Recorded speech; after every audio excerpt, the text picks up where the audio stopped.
And we can't do, normally in an office space, we can go and say, hey, do you want to go and grab coffee quickly? Do you want to do this? You can find a bit of time. Someone to say, oh no, I've just got to finish this, but give me 5 minutes and then we'll go. But or you can see they're on the phone. But if you're remote in a little study somewhere and you pick up the phone and they don't answer, well, do you feel that you can call them back? How do you reach out to people that are busy? How do you find those real moments of connection? And do businesses really care about that? Boom. You've just not yet.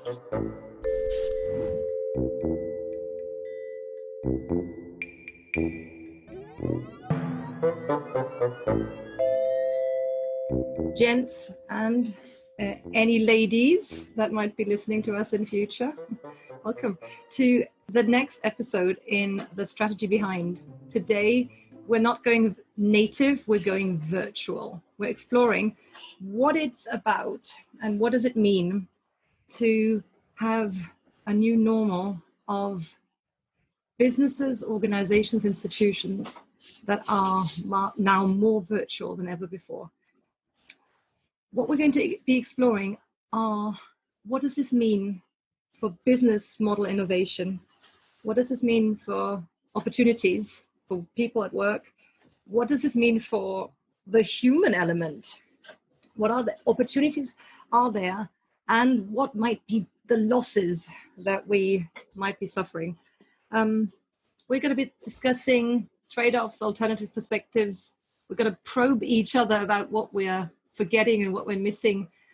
And let me kick off by putting it to you. What does it mean for you? We're going virtual.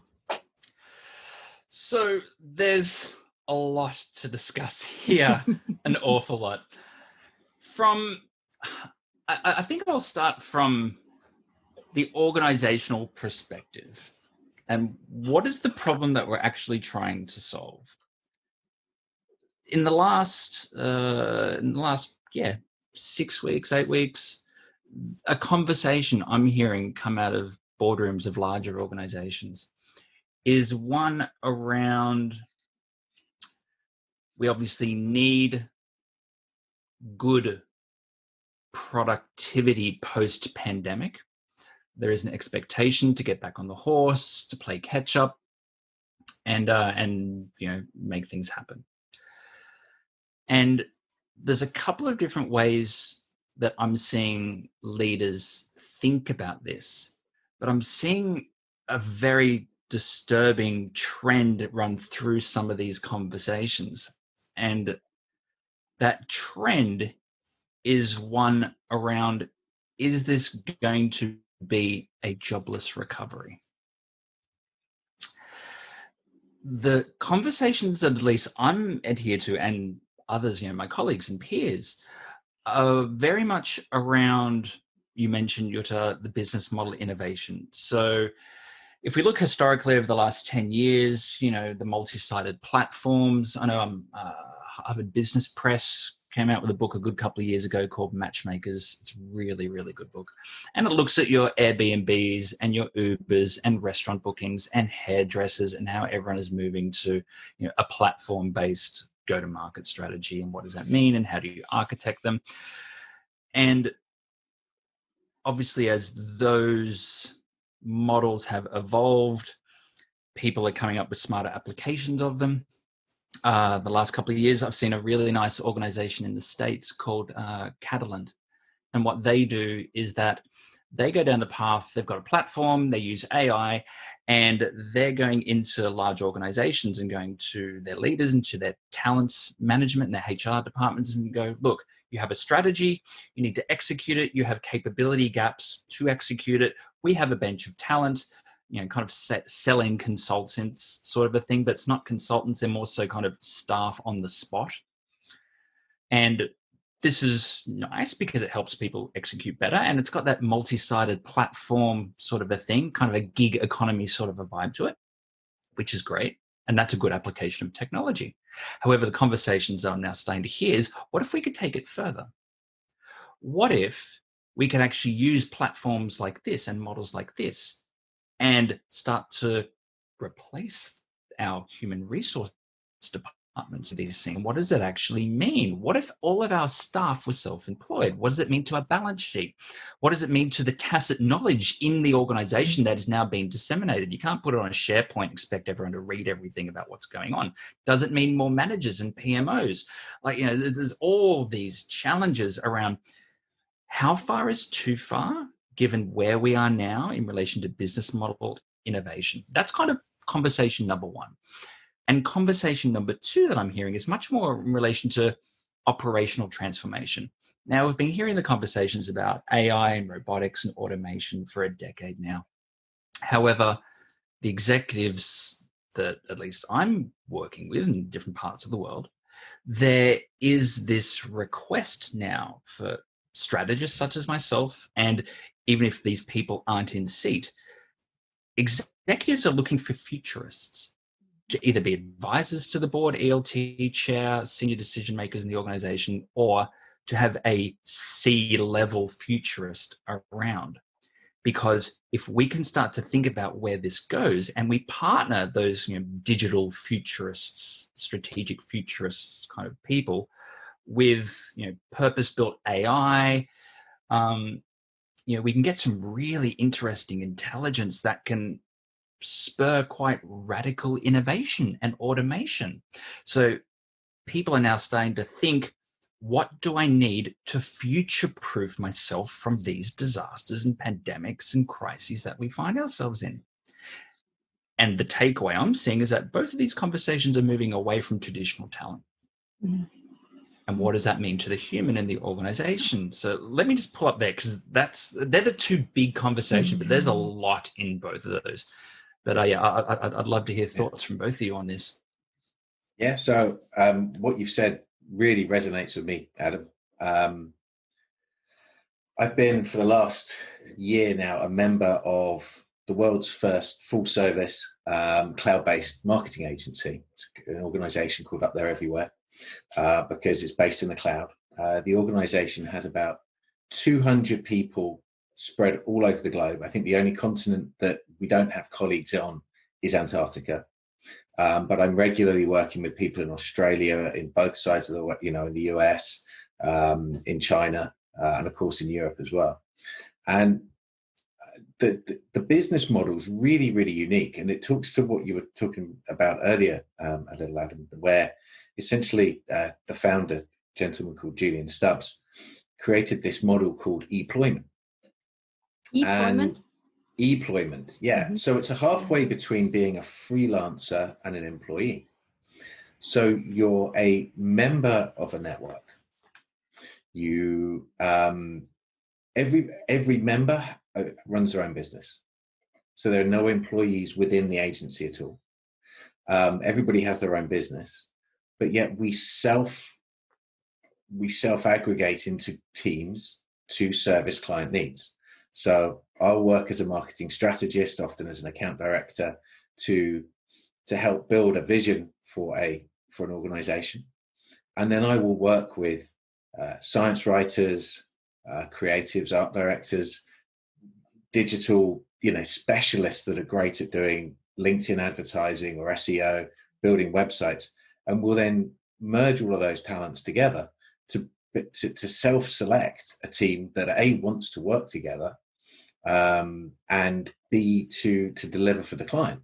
So it's very much based on a kind of a re-envisaging the way that you deliver resource to a project, to an outcome. It's completely different from sort of what I've experienced in the past, where as an employee you join a team. You have very little say over who you work with or how you work with. You're stuck in those structures, those archaic monoliths where you may like 50 or 60% of the people, 30% that you can get along with, and then the others you really rather wish you didn't have to engage with at all. And they're the ones you probably have to deal with most of the time, just because that's the way life rolls out. That I've really been enjoying part of that agency, and I've seen some amazing results that have happened and will be we'll be working on great projects for really exciting clients all over the world. And I think that's a really amazing business model. What's then really interesting about it is that it kind of covers the sort of the business model side of things. And I think that there's going to be a shift towards, for certain people at least, that are comfortable being comfortable accepting a certain amount of risk to their future. So those people that are willing to be a bit more entrepreneurial, but also want a bit more community, want to feel part of a team, want to do things that are bigger than they can do just on their own. Just like the three of us are here on our own, we've self-aggregated into a group to discuss things. It's that sort of model. And reality was we each had to invite each other to be part of this group, and great to be here, so thank you. The other sort of side of that is then how do you work with people that are based in Australia, and so we found that being part of this network, we're actually already working digitally. We have been for a long time. Of course, we would go in and speak to clients face to face and run workshops. And so there's been a little bit of a shift, re-implementing the tools that we've got to how do you do a face-to-face workshop virtually? It can be done, but what changes do you need to make? How long can people be on a Zoom call without getting that sort of conference call fatigue? But there's a lot of those tools in place. So people are already using, messaging software, project management tools. So the toolbar of my Mac is just full of them, from everything from WhatsApp, Skype, Telegram, various email clients, Skype, Microsoft Teams, Basecamp, Slack, Zoom that we're on now. You name it, we're working across those different tools. And as long as you've got an app that you can actually access to it, life becomes really quite easy. As long as you know which tool you're using. And then there are things around how you communicate with people. And that probably ends up moving into something that I've seen where the organization that's been working best in this sort of distributed teams manner, which is the organization Automatic. Now, they're the company that developed WordPress, and about 60 or 70% of the web is basically run on technologies developed by this company. And they don't have an office. They've got about 1,200 people based, I think it's 70 countries they're based in. And their founder, Matt Mullenweg, is just a phenomenal guy. And he's kind of come up with a sort of 5 levels of how you can view distributed teams. And it's a really, really interesting model. So you've got that first set that first level that he likes to call kind of non-deliberative action, where people they're able to go and work from home for a little bit of time. But reality is that you still need to go into the office. If you're not going into the office, you miss out on the meetings, on the information. And so while you can get away from the office to do a bit of work, you really need to come into the office to be productive. You then have those organizations that are trying to take some of those steps where they try to recreate the office online. So you'll start having lots of conference calls and meetings where you've got 10 plus people on a call. And you end up in those very uncomfortable scenarios where actually people feel that they're wasting time. And I think a lot of organizations in this pandemic have fallen into that trap, because we're hearing about people with conference call fatigue, that Google has even announced an extra day's holiday to give people some respite from working from home. And working from home is supposed to be the cure from commuting. So what are we doing wrong? And I think that's where people are then sort of starting to look at this at these different levels. So then you move to a third level where you start adapting to the medium.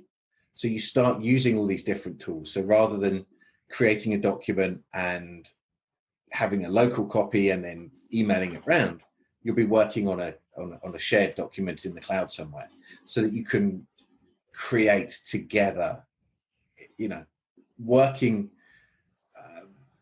together on the same piece at the same time, and really co-create, rather than just have something that you're flipping between different people.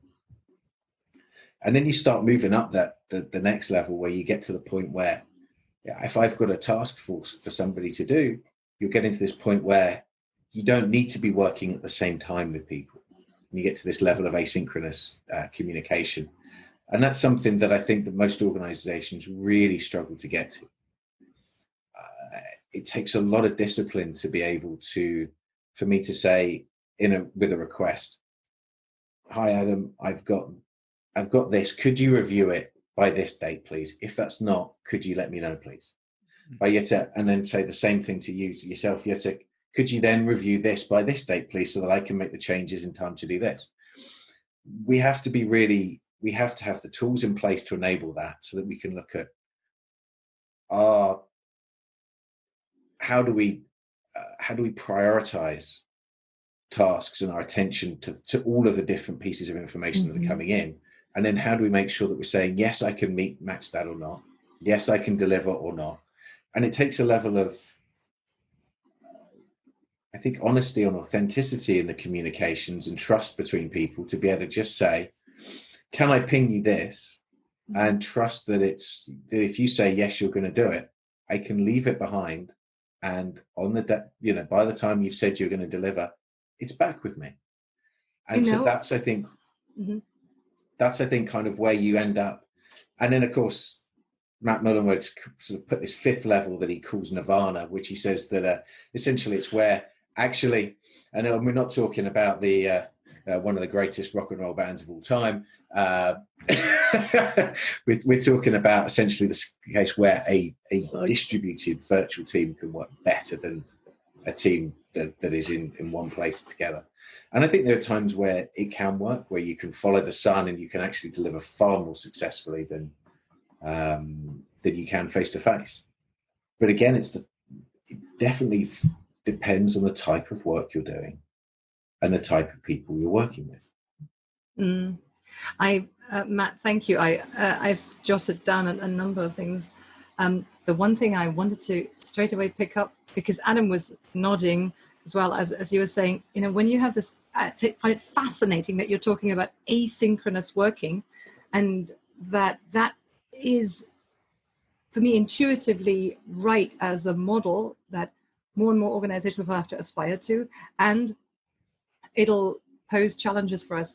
You were saying trust, right? You were saying, can I trust Adam to get it done? And can I trust that you're just going to get it done after Adam in the sequence, like ducks in line?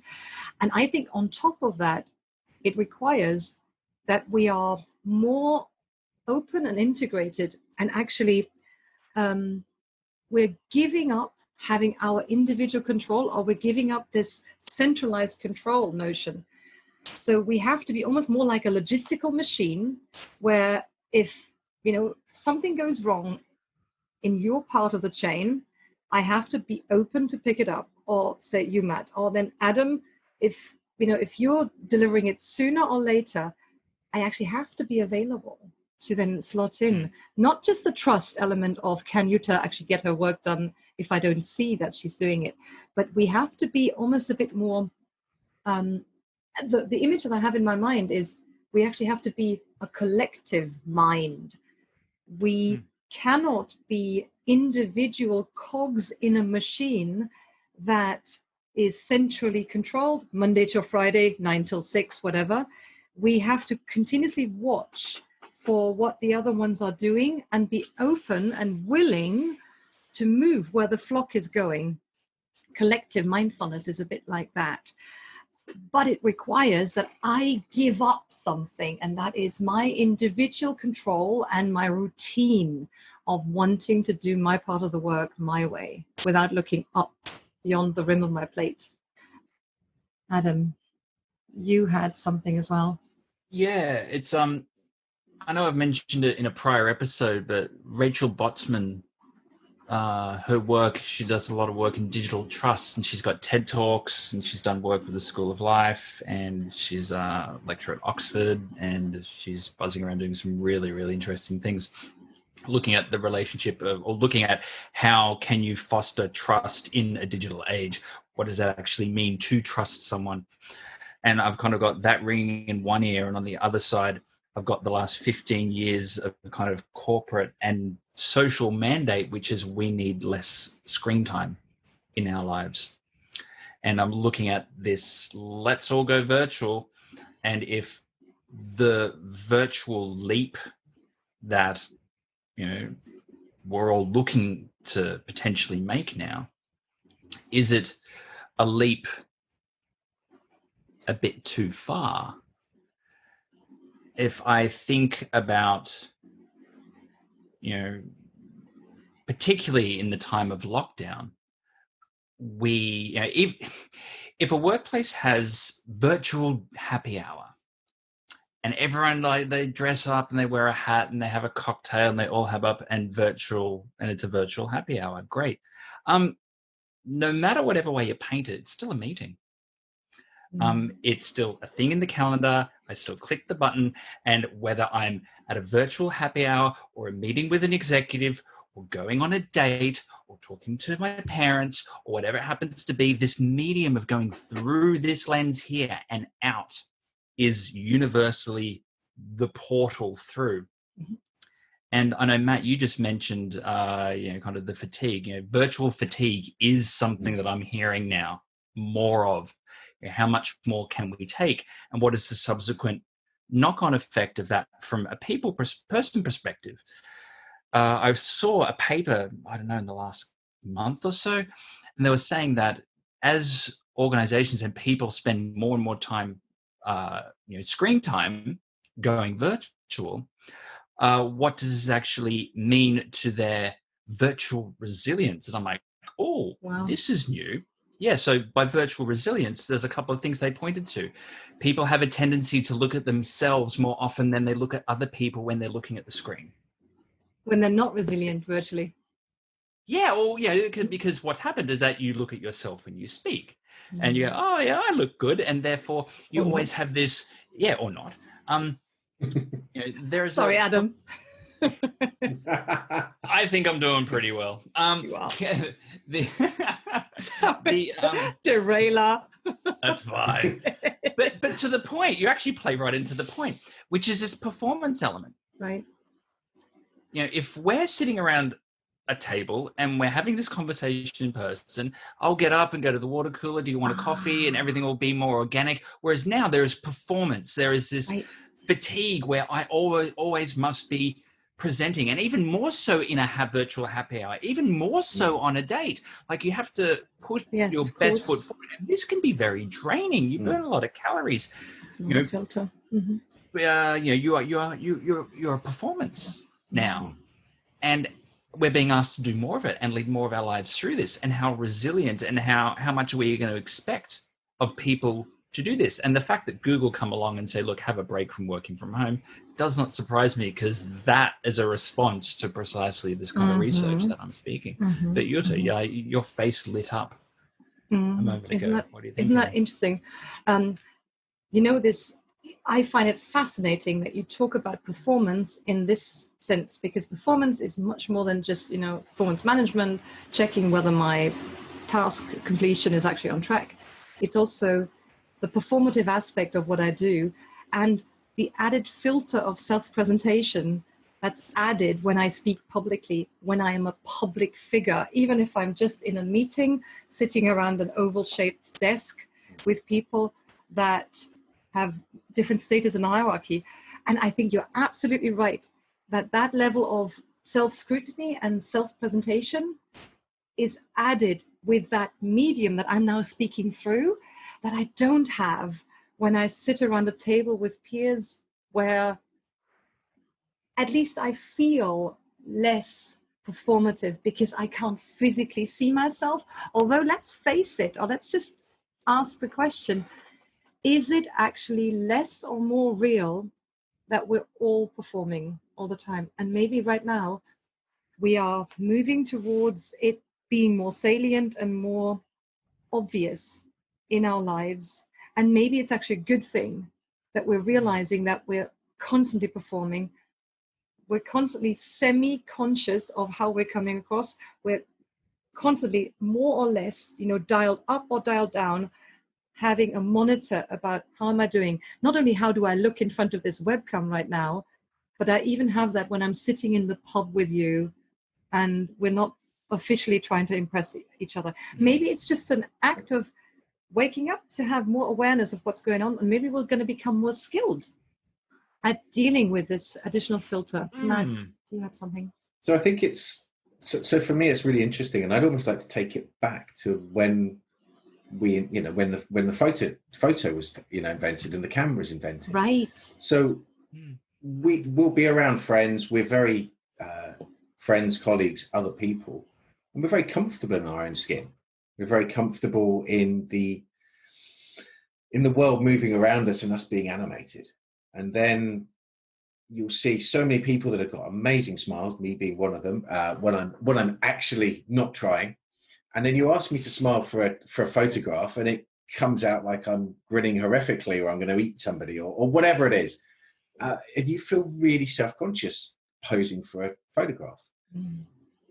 The rise of social media and people taking selfies, we're so much more used to seeing ourselves on screen. And now we're being asked to see ourselves on screen all the time. I'm conscious that I'm sat at a swivel chair and that it moves slightly. I'm conscious about my background, and I can see that what's behind me now. And you become I think it's very much like you're posing constantly for a photograph, knowing that somebody can take a screenshot, somebody could be recording it like we are now, and this could go down in prospect, as a marker of who you are and what you're like. And I think that is very fatiguing for people, and I think that's where it comes from.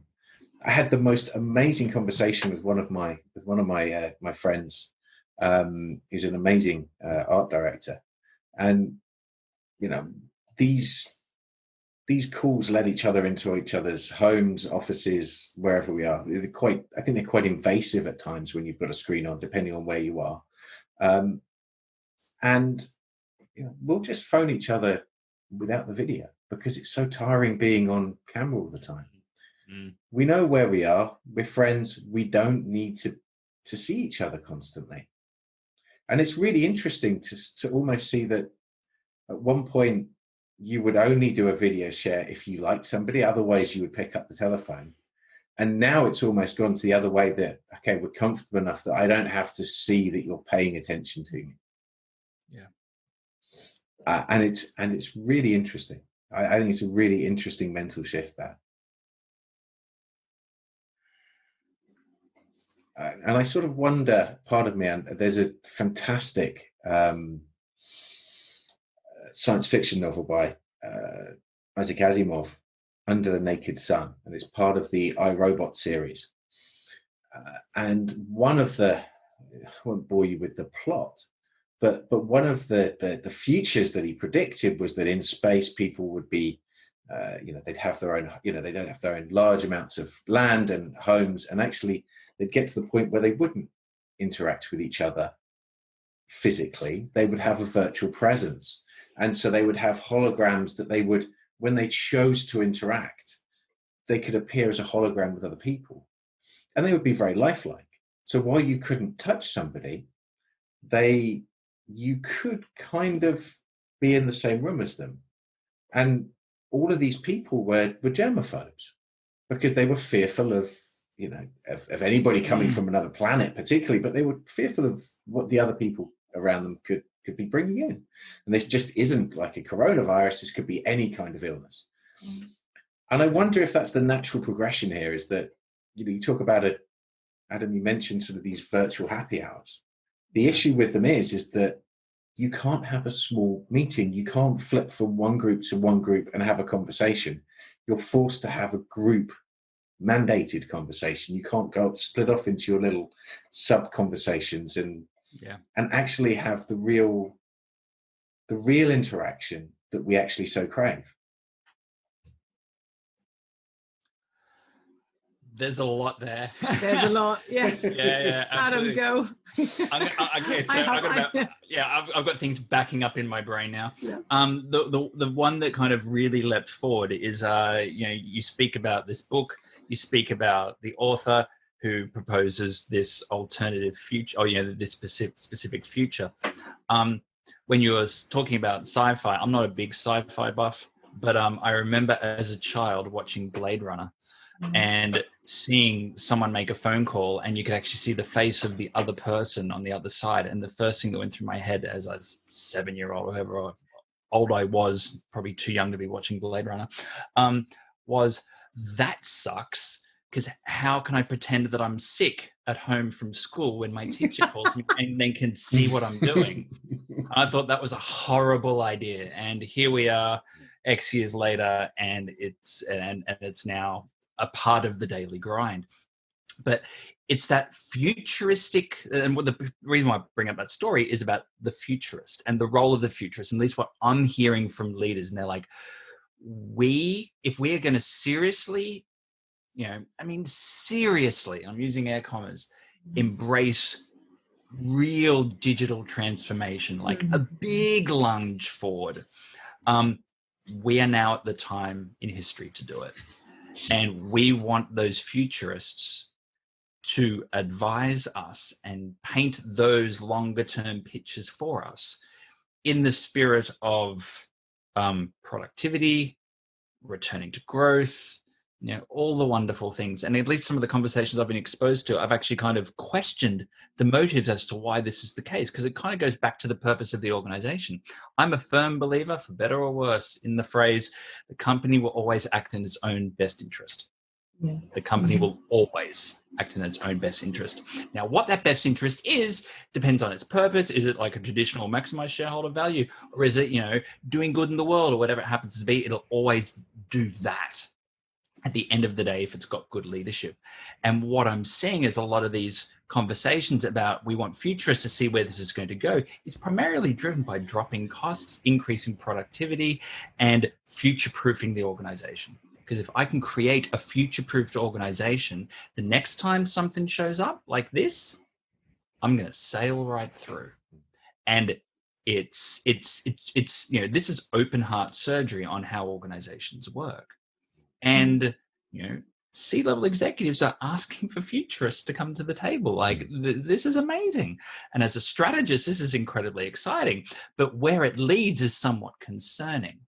And this is where, when I look at going virtual as the topic here, I kind of raise an eyebrow. I'm going virtual, great, but in service of what? That's the high level. And then the next level down is the much more interpersonal level, which is, what does this mean to how we interact? Again, it's the conversation we're having, the always on, the performance, the fatigue, and what is going to take its place. I was, again, reading a different piece of literature a couple of weeks ago, and it was talking about the return of the letter. Mm-hmm. They're like, everyone should plug in their fax machines. And to your point, Matt, if you want to have a meeting, have a phone call, like turn the screen off. Because we actually find that people are much more present in the conversation when you remove the visual, which I think is fascinating, or at least the digital visual. Yeah. And it depends if you're a people person like I am, and I enjoy talking to people in the room. I've adapted well to this format. I know a lot of people who have struggled with it, and they find it very taxing. So what does that mean to what's actually happening in the person? Your turn. Mm-hmm. I would love to pick up exactly there, Adam. Thank you. What's that about? What is the thing that's taxing for us as we're going virtual, and as we're effectively at the heart of the open heart surgery that you're talking about, but that's been rumbling for a decade or more. And the open heart surgery that we have a real opportunity to help shift the direction of the dialogue is about this additional judgment. That is what makes people awkward when they are now more on display, more in performance view, more in almost forced to not escape into, as Matt, you're saying, having little small side group conversations. So I would argue that this is a real opportunity to reframe how we live with that judgment of each other and how we live with the judgment of ourselves. Because if I'm listening to you, Matt, I also feel that, by the way, that because I now have these virtual meetings, there's no way that I can escape, and I can have a little side chat with you or with Adam to just almost relieve the pressure of feeling maybe too exposed, of not feeling connected with somebody, enough. But so the sense of connection doesn't depend on the virtual medium, but the sense of almost, needing to feel safe and live with the judgment is the thing that I need to reframe myself on. And before Adam, you pick up, I want to remind you of the research that Kelly McDonough has done on how our beliefs about stress changes our relationship with stress. So could we imagine a future, as we're now breaking up the old normal and we're getting to the new normal, of really tackling our relationship with this constant judgment that my children are exposed to, that I'm exposed to, that, if I have a selfie, I don't even know what this means, by the way, but that I have this additional layer of judgment. And can we reframe that and go back into real connection, even if it's a virtual team? And how do we get there? How do we advise organizations to do away with the negative aspect of this increasingly evaluative, judgmental world that has added to my concern for how I come across more so than ever before? And that's added another filter that's detracting me from getting the job done and being highly performing. Adam? Yeah, and there's a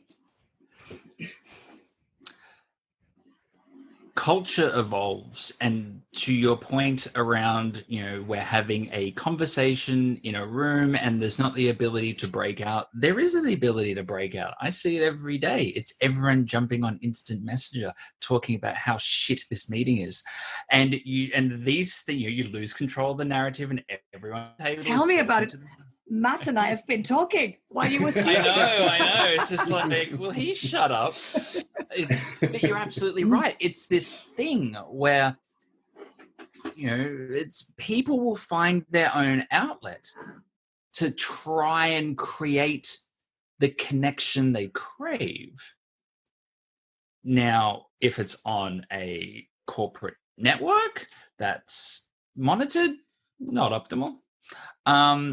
If everyone pulls out their phone and jumps on Signal and starts talking about the meeting they're in, which is usually how these things go, it becomes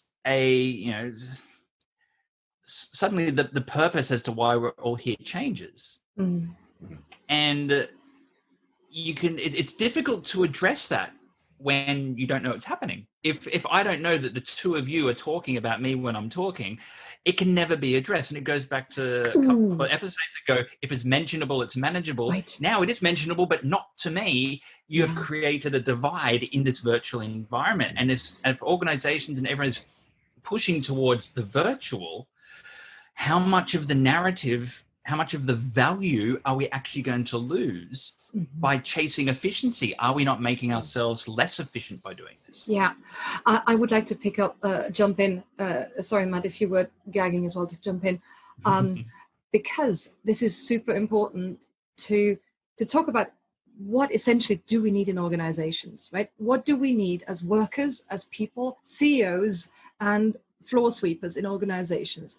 We need to feel connected, and that means like being seen, and that means being held by the people around us. We're social animals, right? We need to have a community, right? But we also need to make progress. We need to have the autonomy to sweep the floor in the way that we choose to sweep the floor. Or if I am a CEO, I need to have the autonomy, enough of autonomy, not have my board of directors breathing, or my shareholders breathing down my neck, to actually do what I feel I need to be doing so I feel satisfied with myself.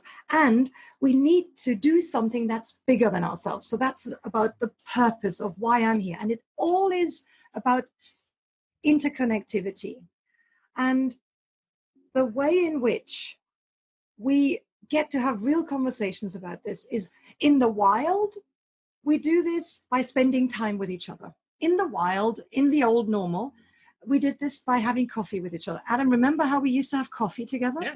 Right? Yeah. And so we got to know each other. But so we got to know what was under the iceberg of, me agreeing to, you asking me a question. At the surface, you see human behavior. Beneath it, you see certainty over the purpose that we're here for. How much autonomy are you giving me, or how much autonomy am I allowing you to give? How much connection do I give you when you need it, and how much do you allow me to back off when I don't want to be seen right now? Yeah. The way we're trialing this right now in this mindfulness course in the Navy is we're asking people to have conversations that tune their emotional intelligence and their authenticity about what is really going on in a conversation. Adam, I'm being a bit long-winded, but I'm getting back to what you've just said.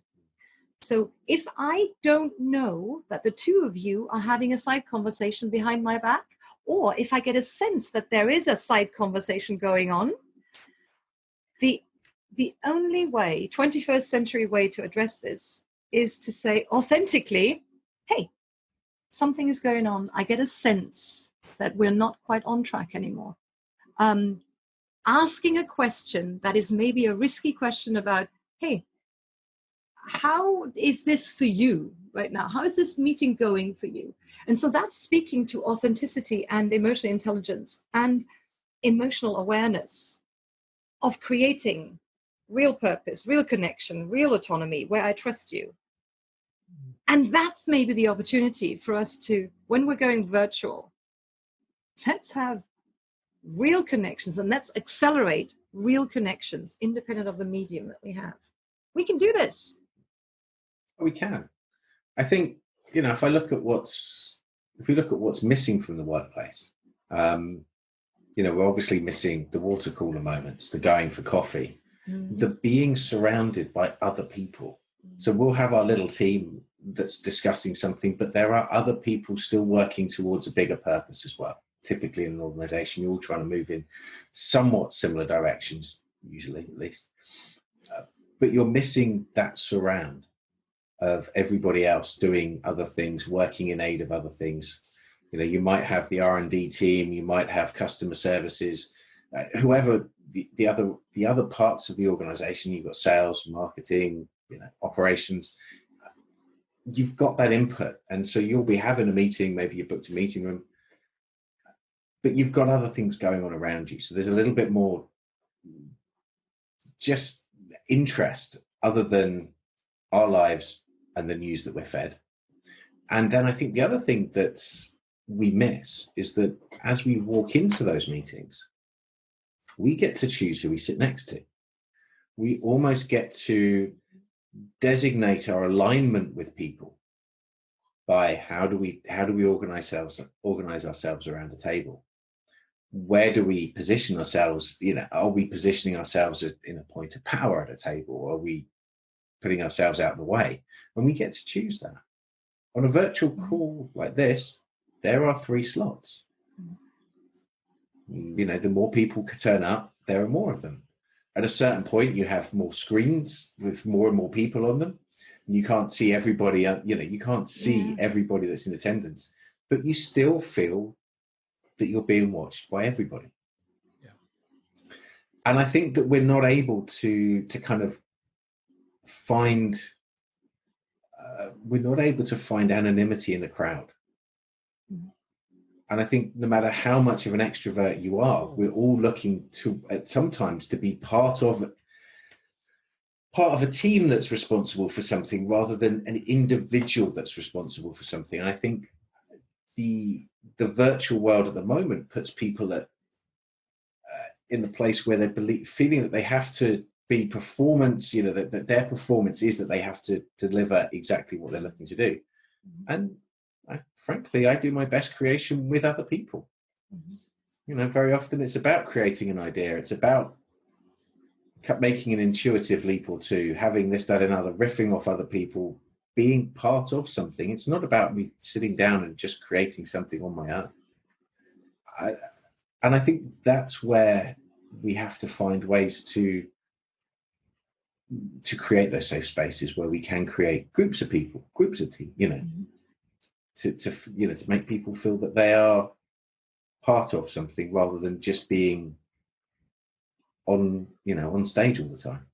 Could I bring in here that I'm riffing off you, Matt, and I'm trying to build the how-to onto this. So we need to create safe spaces. And what I'd like to add to this is one size does not fit all. So it's absolutely clear that you and I don't always need to connect, and you and I don't always need to feel safe. You and I don't always need to be reassured. But you and I want to have the freedom to say what we need to say in the moment that we need something. So I'd say the how-to create a real organization, by the way, even though, isn't it ironic that right now we're talking about going virtual, because my assertion, listening to the two of you, is that the organizations that I've been working with and in have not yet really become 21st century real organizations where we have authentic discussions about what does Matt need right now, what is right for Adam right now, and we are flexible, accepting, and in sync with each other, that we are allowing the individual and the team to need what it needs to need. How to? By training ourselves to become more comfortable with saying real things that are going on, to change the culture of what is permissible to be speaking about, but also to train ourselves to be interested in finding out what's going on for the other people who are in our call, so that I have the chance to have a real conversation, independent of if this is virtual or not. Absolutely. I think the interesting thing that I've seen Matt Mullenweg say from Automatic is that he always saw his job, and maybe he's a visionary anyway because of creating a distributed company, but he sees his role as creating the space in which people can go look for the answers to those needs. It's not his job to meet those needs for everybody. It's just his job to put in place the environment in which people can self-serve their own needs. And we can't do, normally in an office space, we can go and say, hey, do you want to go and grab coffee quickly? Do you want to do this? You can find a bit of time. Someone to say, oh no, I've just got to finish this, but give me 5 minutes and then we'll go. But you can see they're on the phone. But if you're remote in a little study somewhere and you pick up the phone and they don't answer, well, do you feel that you can call them back? How do you reach out to people that are busy? How do you find those real moments of connection? And do businesses really care about that? Boom. You've just not yet. Just hit it. Yeah. Go ahead, Adam. It's the company will always act in its own best interest. There is the driver of it acting in its own best interest is not necessarily about optimizing how people interact. A horrible broad brush comment. And there are obviously organizations that will go, that's rubbish. And I agree with them. It's a broad brush comment. What is driving this is productivity, return to growth, leapfrogging competitors. It's the future of the organization at stake here. And I don't think the level of abstract thinking has sunken down enough into the operationalization of what this looks like between humans, which is what we're touching on. And that's why we have this disparity in this conversation. Be like, well, have the organizations worked it out?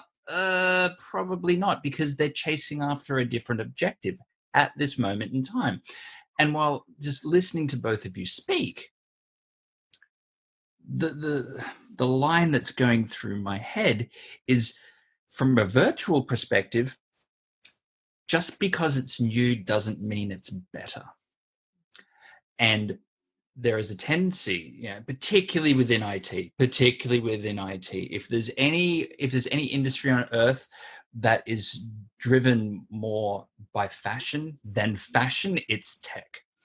If it's a sexy new thing, they'll go after. You end up with new legacy system on old legacy system, and someone does a portfolio review in a decade, and they're just like, how the hell did we get here?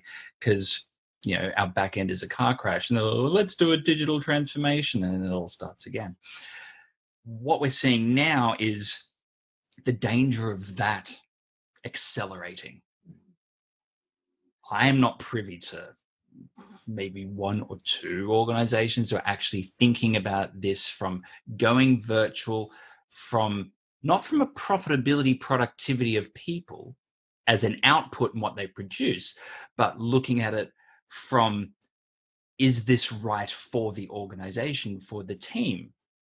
And when they go, it's too hard, the AI robotics automation thing comes forward.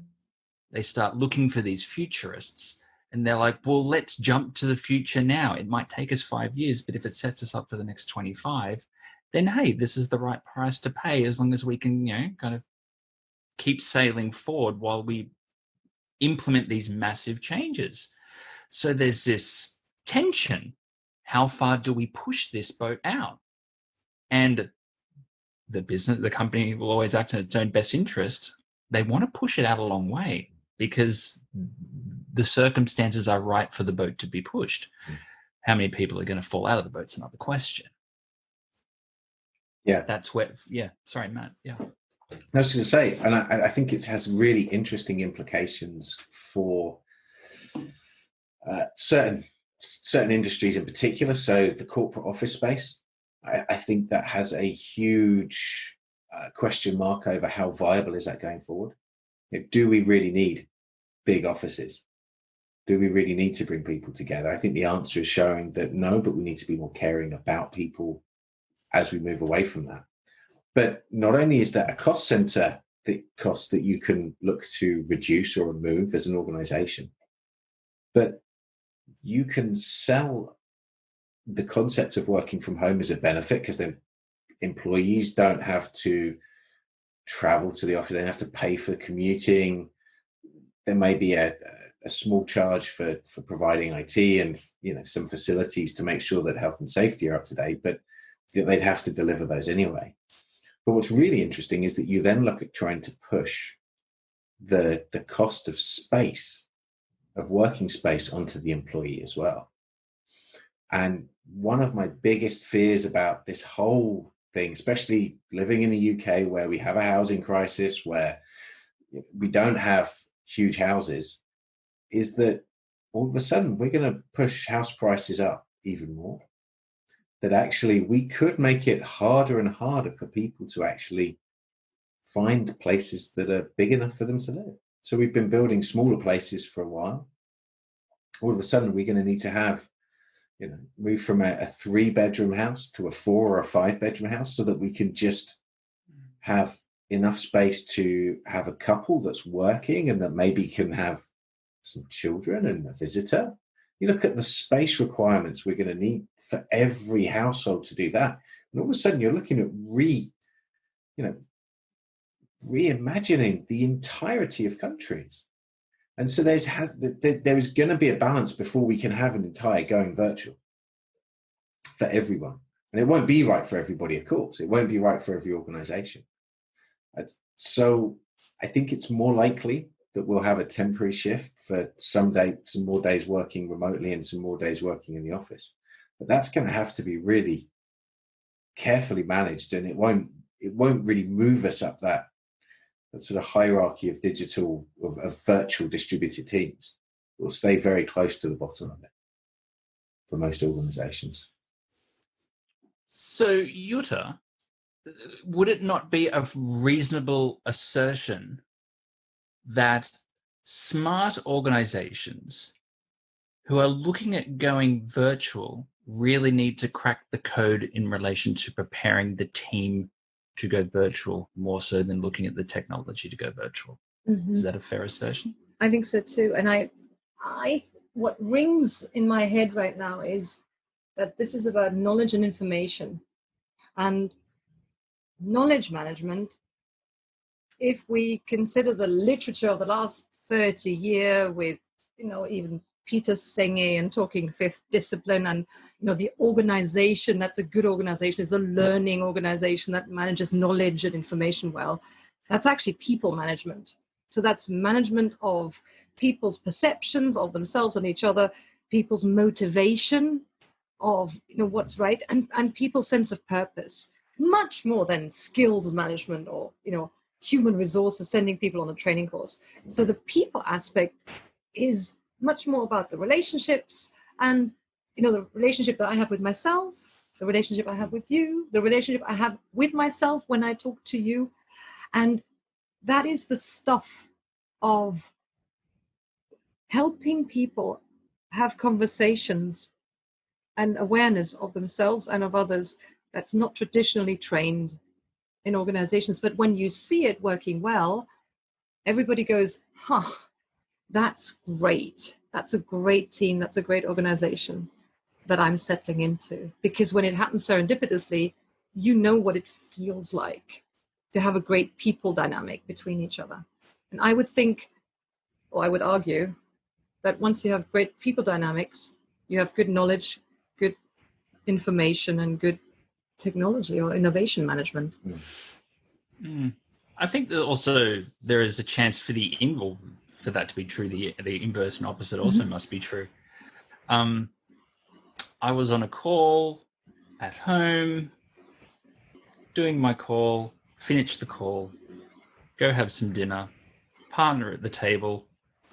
You didn't speak very nicely to the person you were speaking with on that call. I'm like, whoa. No context. Work has now left, the line has been blurred. And I'm like, this is fascinating. Like, if we are on a call and we are using technology to work, and people around us are losing all of the context of what's happening, even if they don't say anything, they then will start to form judgments and opinions that are not necessarily a true reflective of ourselves in either that relationship or that friendship or whatever it happens to be. So if you have good work relationships and people observe these outside of the earphones and the screen, then okay, Matt's a good guy.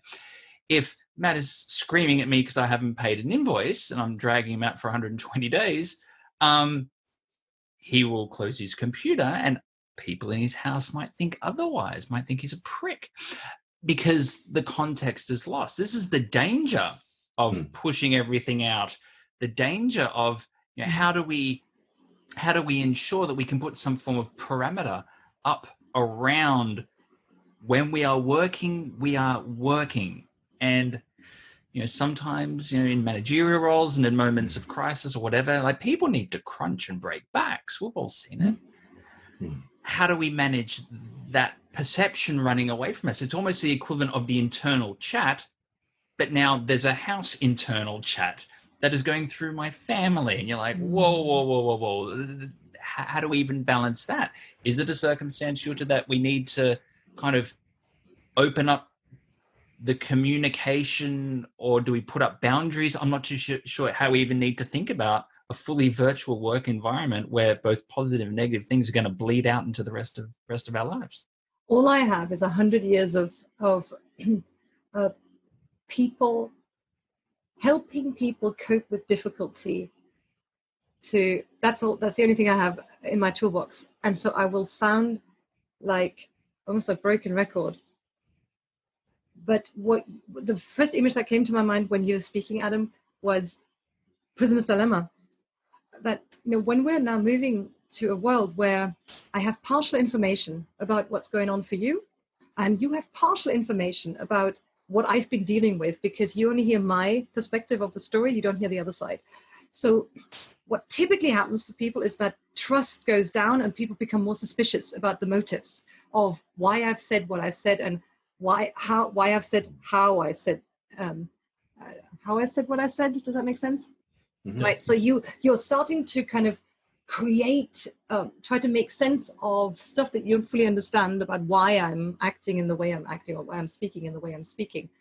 And so prisoner's dilemma is when, because we're both operating on incomplete information, typically it spirals out. And when people don't share information and don't share the motivations behind what they're doing, the solutions that get created are suboptimal. That's like classic behavioral economics, right? What are the tools that we have?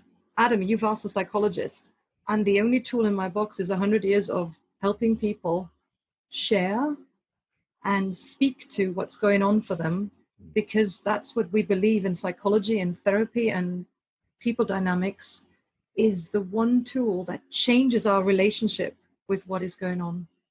So sharing and explaining and sense making is the way to create certainty where there's incomplete, asymmetric, uncertainty. And that means communication training. That means authentic communication training. Matt, I'm throwing the ball over to you. I'm going to say, but the world of sort of asymmetric information and the impact of that was there whether or not we were at home or in the office. We don't know if our bosses has just been into, let's just say the boss has gone in to see the CEO, or the CEO's getting in to see the investors, and they're getting an absolute kicking for it. They come out and they bark at everybody else. We don't know. We might take that personally. We might be able to distance ourselves from the input. We might be able to say, hey, well, he's just had a meeting with there. I guess that didn't go well. That was just a release valve. Let's forget it and move on. I think the most important thing in all of this is not being judgmental. And it's not to actually say, to jump to a conclusion about, hey, Adam, you weren't very nice to that person on the phone. You didn't speak as nicely as you could have done. It's probably more, and I'm not saying I'm perfect at this either. It's something I would aspire to, but it's more along the lines of just then asking the question and allowing somebody to say, hey, it sounded like you had a difficult call. And allowing somebody to, again, it's the way that you approach it. And of course, when we are confined and locked down into without the natural escapes that we'd have, the normal places we go, we don't have the ways of kind of taking off the work mask, if you will, and putting on the home mask, because those lines are getting blurred. We have to become more authentic for sure. But it's then about realizing that we're seeing the pressures of those on those of around us as well, more than we would do normally. And so, when my wife Charlotte is, has had a long day at home, it's a different conversation we'll end up having now than when she'd had 20 minutes to drive to commute home, because there was a release in that. There was a buffer. And I used to love having a drive home because I had time to just switch off, and people would ask me how my day was, and I'd be like, yeah, it was okay. Because I've used that time to listen to a podcast, listen to an audiobook, and I've just let it go. And actually, I've just I haven't forgotten what I've learned in the day, but actually I've just moved on and tried to be mindful of living in the moment. Okay, I've done my day. I'm now home, and I'm going to enjoy this time. And I think that's where I'm going to throw the ball straight back to you, Jutta, because actually I think this is all about mindfulness. And mindfulness, as the definition of what we need in workplaces, is I become aware of what the data is in the room, and then I adjust my response so that it's appropriate to the data, the information that's real, that's in the here and now. That's what mindfulness in the context of making good decisions and actually performing well appropriately with the situation is all about. And I'm glad you're throwing the ball back to me, because the how-to, right? We're going to get practical here now, right? The how-to of not being judgmental and of not hanging on to this lingering sense of uncertainty or judgment is not to say, I will not be judgmental. I will meditate myself to non-judgmentality, because that's not physically possible. But the how-to of toning down judgment is to speak to it, to acknowledge it. There's a brilliant term a well-researched topic of labeling emotions. So, and when people cannot label emotions, it's called alexithymia. So many people are not skilled in actually articulating what is going on for them, let alone what might be going on for somebody else. But it's actually not difficult. It's inbuilt in us. And when we label and articulate what is going on for us, paradoxically perhaps, but absolutely systematically, it tones down almost the evaluative or judgmental nature of what is going on for ourselves or other people. So how to of becoming less judgmental, daring to ask about what is actually going on, or disclosing to what has been going on for me today in my difficult day. And that accelerates the decompression process. And that hopefully is the equivalent of the drive home with the Michael Bublé playlist, not the podcast in my case, to decompress. Nice. Adam. I think, this is fascinating, because the other side of the ledger is almost how aware must those around the workers be in relation to that individual's work when they've delivered it virtually, and there hasn't been that decompression, there hasn't been, there hasn't been the jog, there hasn't been the walk to the car, there hasn't been the ride on the train, there hasn't been the music, there hasn't been anything. And I think there's almost a societal case here just to lead with a little bit more compassion and care and questioning. And, it's asking the questions and not assuming you know the answers or it's what I'd call true listening capabilities. How was your day?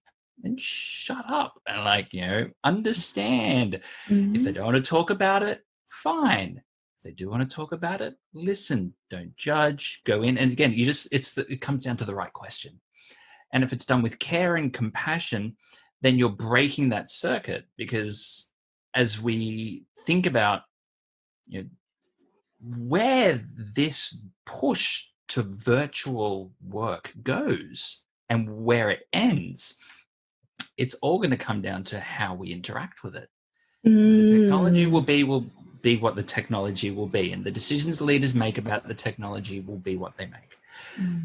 But if we can't interact with it in a way that at least doesn't maintain our existing productivity, but hopefully increases it, and then makes us, happier in the workplace, happier people are more productive, blah, blah, blah.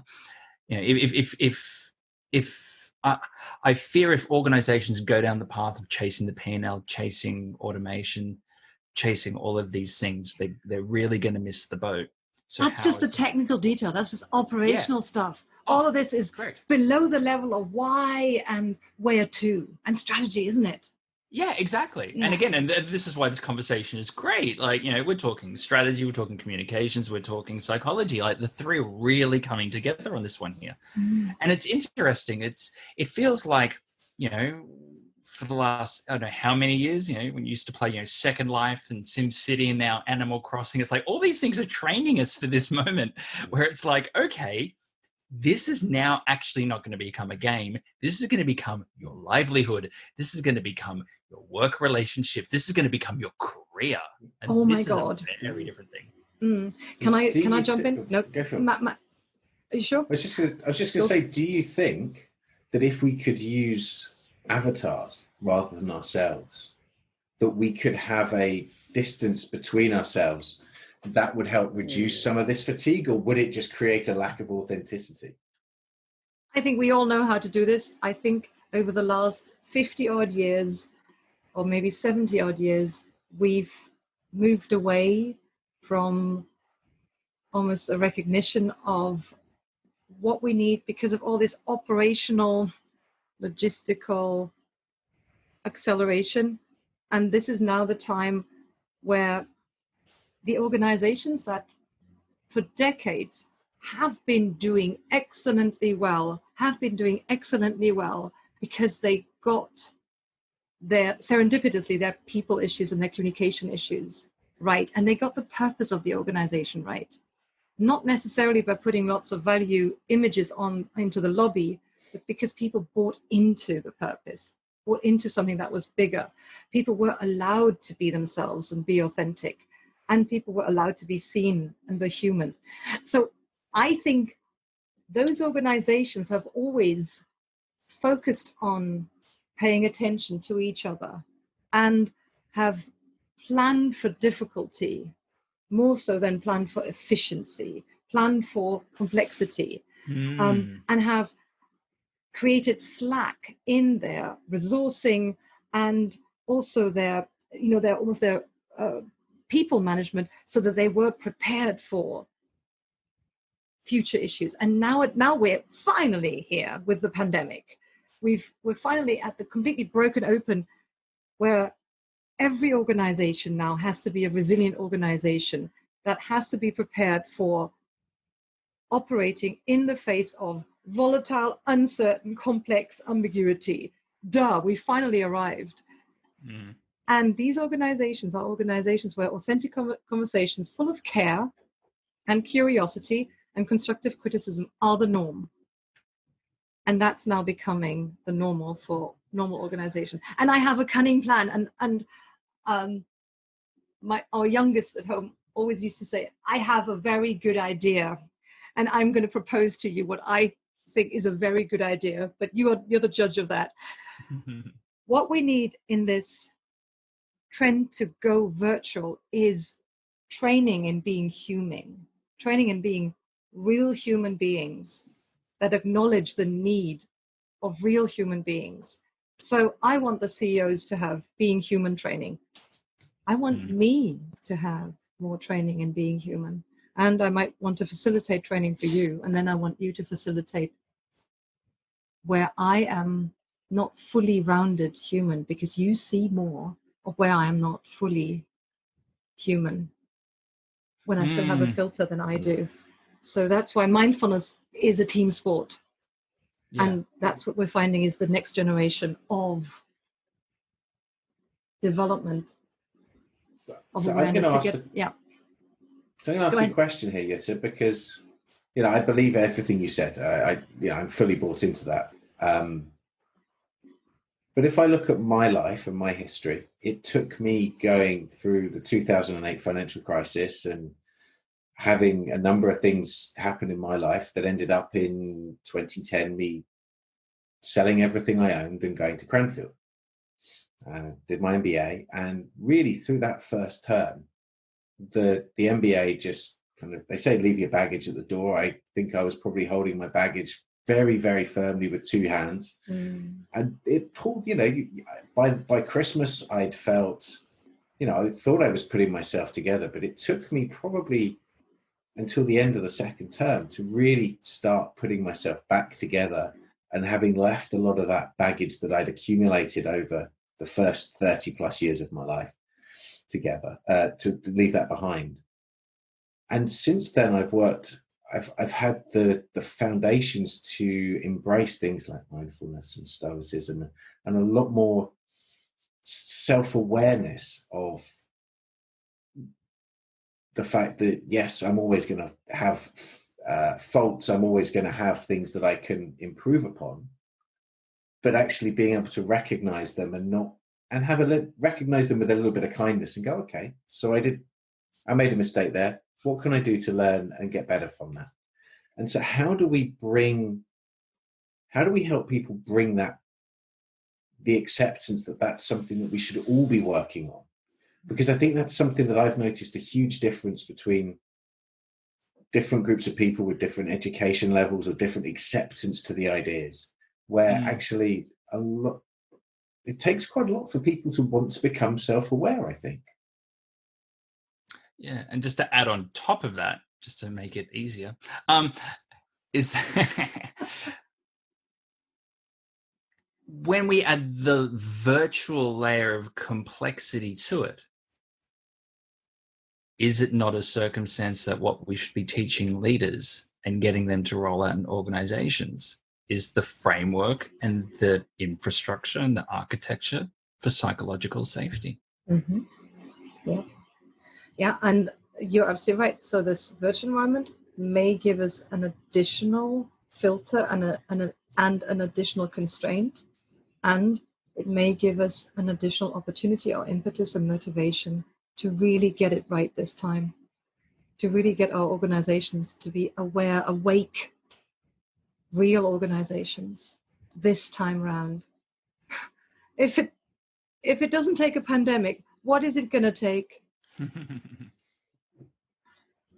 Yeah, I'm not too sure.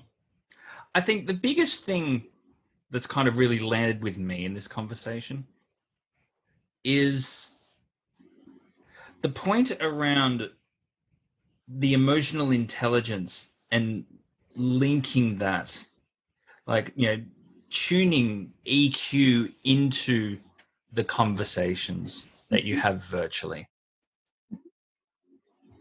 Being aware that it's not necessarily being vulnerable. It might feel vulnerable, and how you feel and how others see you might be very different. But if we're going to capture the efficiency of people working together through a virtual environment, there needs to be a stronger emotive give out, and then reciprocity will start to kick in, and then you'll start to get those bonds that you would get in the office, in the boardroom, on the work site, on the shop floor, whatever it happens to be. Because if the emotion is stripped out of that and we are performing, then we're never our real selves, and we're not going to get that creative spark, that collaboration, all the good things that come from collections of people kind of, marching towards a common goal. So that EQ into the conversation through a virtual medium is something I'm going to definitely take away and think about. I'm going to take away the idea of virtual resilience and what that looks and feels like.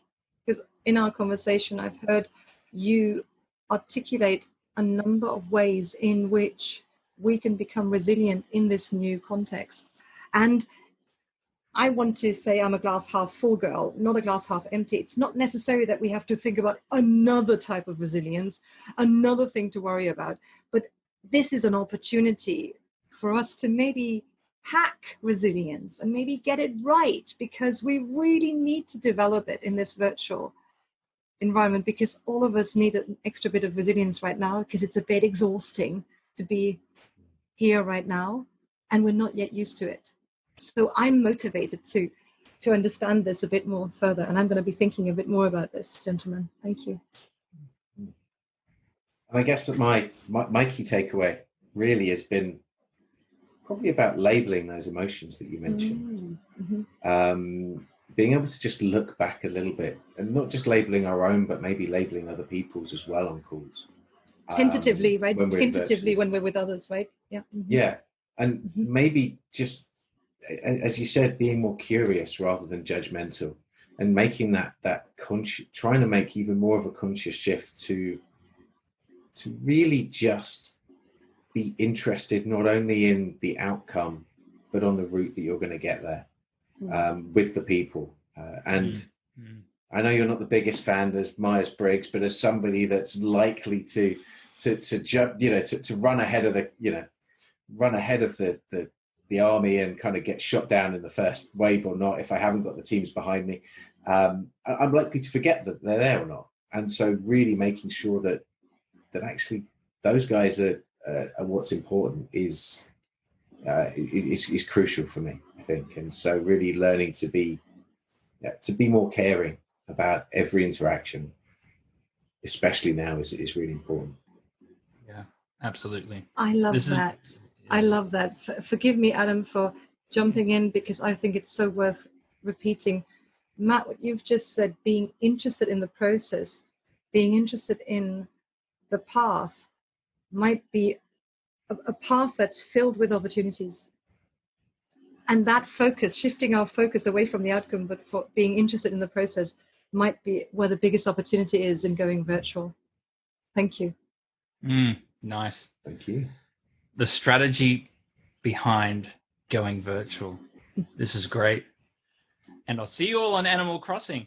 And there's more soon.